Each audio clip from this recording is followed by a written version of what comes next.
Hey guys, how's it going? Welcome to my studio. This is Paint with Lovejoy. Thanks so much for joining me today.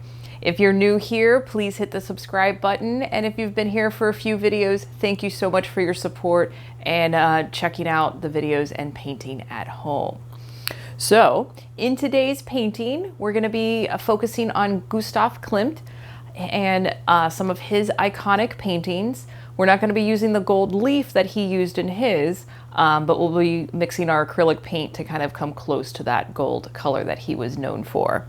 But in this video, in the description box below, you're going to see a link to a supply kit, and those are all the tools and the paint colors that you need for this particular video. So grab any extra supplies that you need and then pick up the video for the painting portion.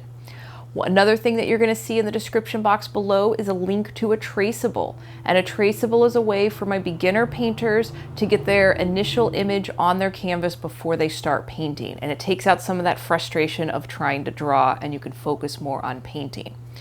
With the traceable, you're also going to see a link in the description box for a video on how to transfer your traceable. So check out both of those. And once you have a few paintings under your belt and you're a little bit more comfortable with the process, jump over to my online school, Paint with Lovejoy, and check out my Paint Your Pet class. And it is geared towards first-time and beginner painters, and you'll be focusing on the value scale of your pet's fur. And when you paint something you care about, you actually put more energy into it, and you're going to learn more about the process. So when you're ready to take your skills to the next level, check that out. So with this video and any video that I teach, you are more than welcome to switch out colors, change things, make the painting your own. I'm just proud of you for stepping out of your comfort zone and painting at home. So with that being said, let's go ahead and jump into the painting process.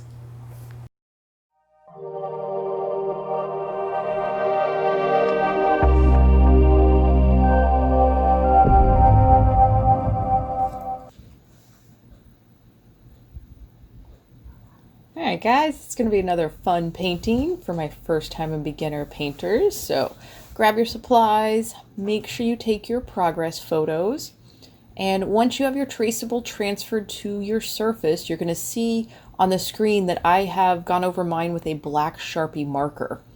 I do this more for those of you that are going to pause the video and draw what you see on your canvas. So those of you that did use the traceable, you don't have to go over your traceable with the marker. It's actually easier to cover it if you do not go over with the marker. All right, so for our background, we're doing a mixture of white and raw sienna with a touch of yellow. And each one of you might have a varying shade. It might be a little more yellow, a little more brown, a little more white.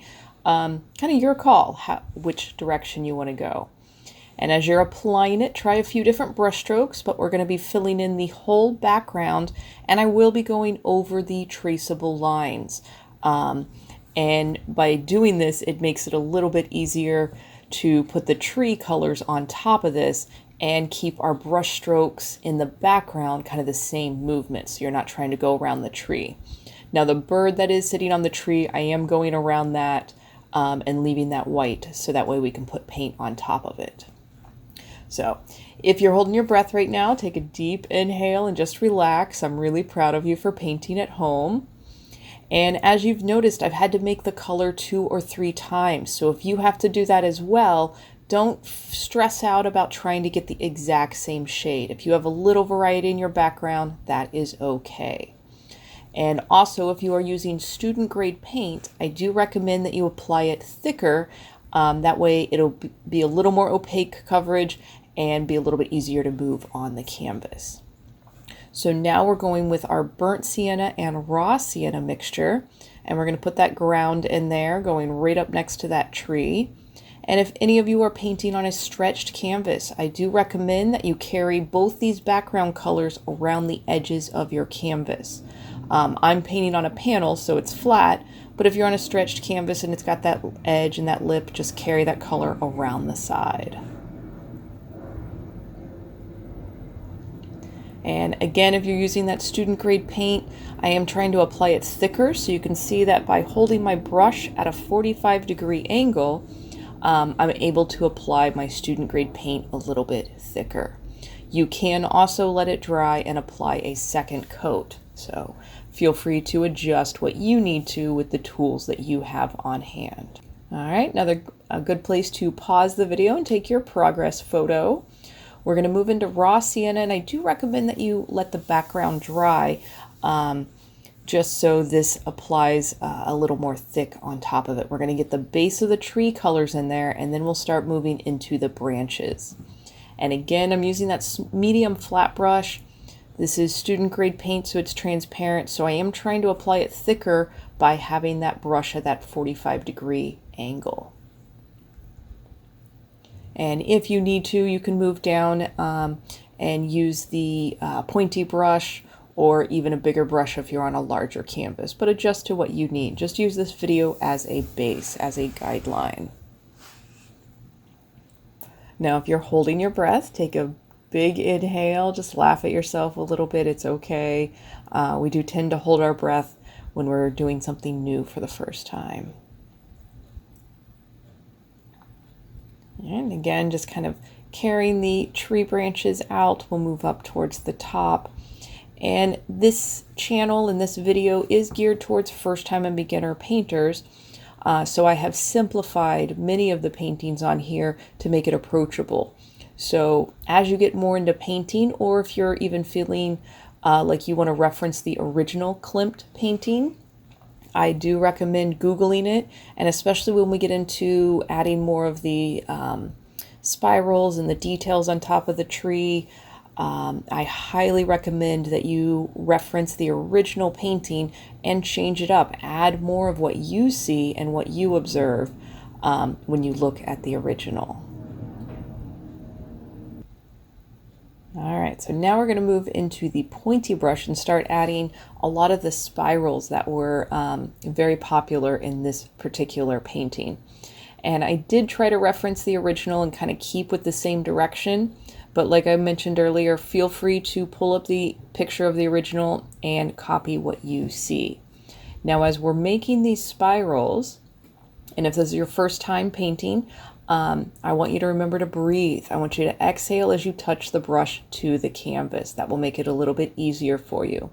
And if you treat the brush kind of like a pencil, thank you, Zuzu. And if you treat the brush kind of like a pencil, using just the tip of the brush will make it a little bit easier for you. The more you push your brush against the canvas, the wider the line is going to be. And if you have varying widths of lines as you are making these spirals on there, that's okay. That's where you're at for today. With more practice, this will get easier and more comfortable. And I believe on some of these I will be doing a second and third layer. So if you have to do that on yours, that's okay. And just kind of consider it practice. The more that you paint, the more your muscles are remembering what the pressure of the brush feels like, the more your brain is remembering what two colors look like when you mix it. And it's one of those things that you're just constantly improving and learning more from your own skills. And again, we're just working our way around the canvas, filling up these spirals. And like I said, probably doing a second coat on top of it just to add more opaque coverage. Now, as you get to enjoy painting more and more, I do recommend trying artist grade paint. So maybe when you're ready to buy a new color, maybe spend a little extra money and buy the artist grade paint just so you can see a different feel and texture. And generally when you do buy artist grade paint, you only need one application because it generally has a much more opaque coverage compared to student grade paint. All right, again, if you need to mix that color a second or third time and it's a little more yellow or a little more raw sienna, that's okay. Nice. This painting is really good for patience. You may start to notice that as you get a little more tired, you might start to get a little more sloppy with your brush strokes. So it kind of makes you be a little more present. If you need to, if you are starting to get tired or realizing that you just don't have the patience for it, it is okay to put the brush down, take a little break, but do make sure you come back and finish your painting. Don't leave it just kind of half done. But just kind of learn where your own process is and, you know, when you need to take a break. Nothing is wrong with that.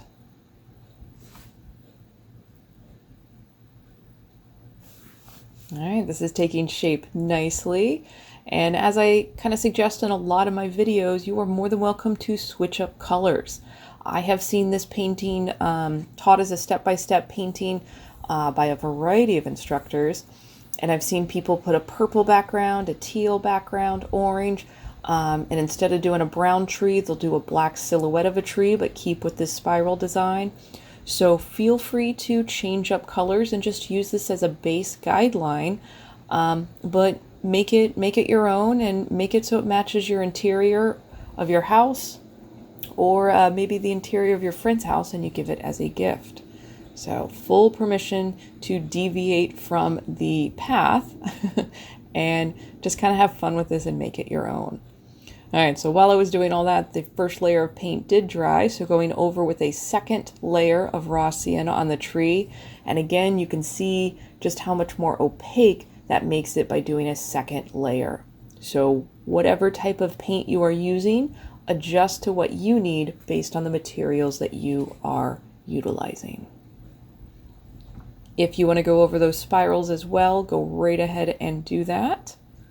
And pause the video as you need to, as you make your progress through the video, through your painting. All right, we're going to grab that pointy brush and black paint. We're going to fill in where that bird is. And it's kind of a long rectangle and a little bump for a head up there. And good place to pause the video for take your progress photo. All right, so now we're going to start moving into some of the details. So we're doing white with a little bit of raw sienna. And I do recommend that you let your background and all that first layers dry before you move into these layers. Now, this is also the part where you can pull up the original Tree of Life painting by Klimt and observe what you see. Because again, I have simplified this for first-time painters. So feel free to pull up the original image and add more of what you are observing on the original compared to what I'll be doing in this video. With that being said, totally okay to do exactly what I do in this video. It's just more important that you actually paint and get more comfortable with the process and then challenge yourself as needed. Now, whether you're following along with what I'm doing on the video or you're observing from the original painting, you are strengthening your power of observation. So I want you to notice the colors that you are using and the shapes that each of those colors are on either this video or the original painting. And then to the best of your ability, mimic that on your canvas. And the strengthening your power of observation is basically a core art skill. And it's something that's good for every aspect of your life. The more observant you are, the better you are at your job, the more you'll notice little changes or things about your friends and family. But you can never go wrong for being more observant. So art is really good at kind of honing that in. All right, so we are, I believe, on a medium raw sienna, and these are the interesting little characters on the tree in Klimt's painting.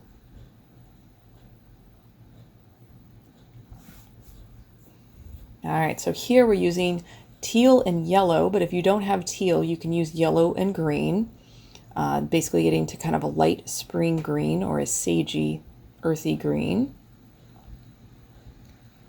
And again, just kind of observing the place and the shape for each of these colors, whether you are watching the video or focusing on the original painting. All right, using a little bit more of that teal, or if you were doing the green and yellow mixture, a little bit more green in there. And again, if I have to mix that color 2 or 3 times, which you'll notice quite often in this video, don't stress about getting the exact same shade every time.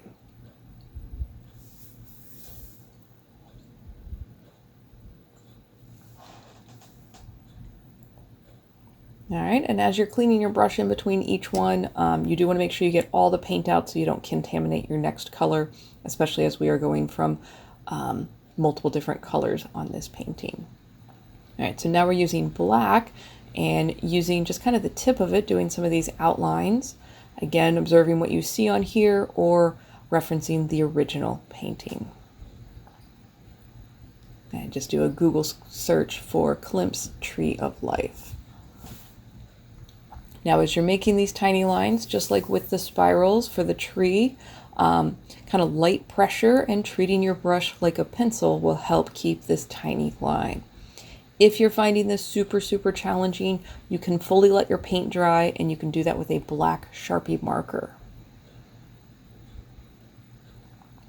I do recommend doing it with the brush just because it's such good practice. All right, moving into the raw sienna, some other little very interesting elements on the Tree of Life. We'll be putting little triangles on top of this. And again, for my first time painters, if you've got varying widths of lines as you're doing this, that's just where you're painting for today. So embrace that and know that with practice, you will get more comfortable and more brush control. Also, as you are working on this, I do recommend that you kind of every now and then prop your painting up, get out of your chair, look at your painting from 5 to 10 feet away, and just kind of notice what it looks like from that distance. If you need to change something, go right ahead, because when we look at it from this distance, this is the normal viewing distance for most things in life, and especially artwork. So the sooner you can kind of make adjustments and appreciate your artwork from that distance, from the place that most viewers will be looking at it, the more your skills will kind of grow. All right, so moving into the light blue and blue, again, just kind of observing the placement of where they're at on this video or the original painting.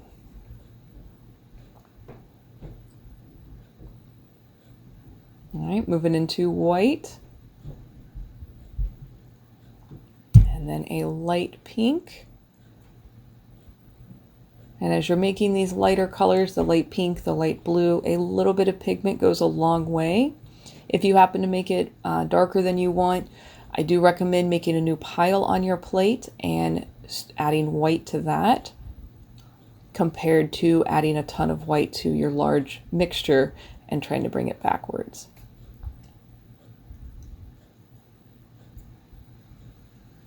All right, again, using that black pointy brush, just the tip of it. Remember to breathe. If you're finding that your brush is shaky as you go to touch the canvas, that means you're holding your breath. So just kind of breathe and relax and keep having fun. Hopefully while you're painting, the rest of the world kind of just melted away and you're so focused on the canvas in front of you that you didn't realize 2 or 3 hours just passed. It's very healthy to have outlets like this in your life.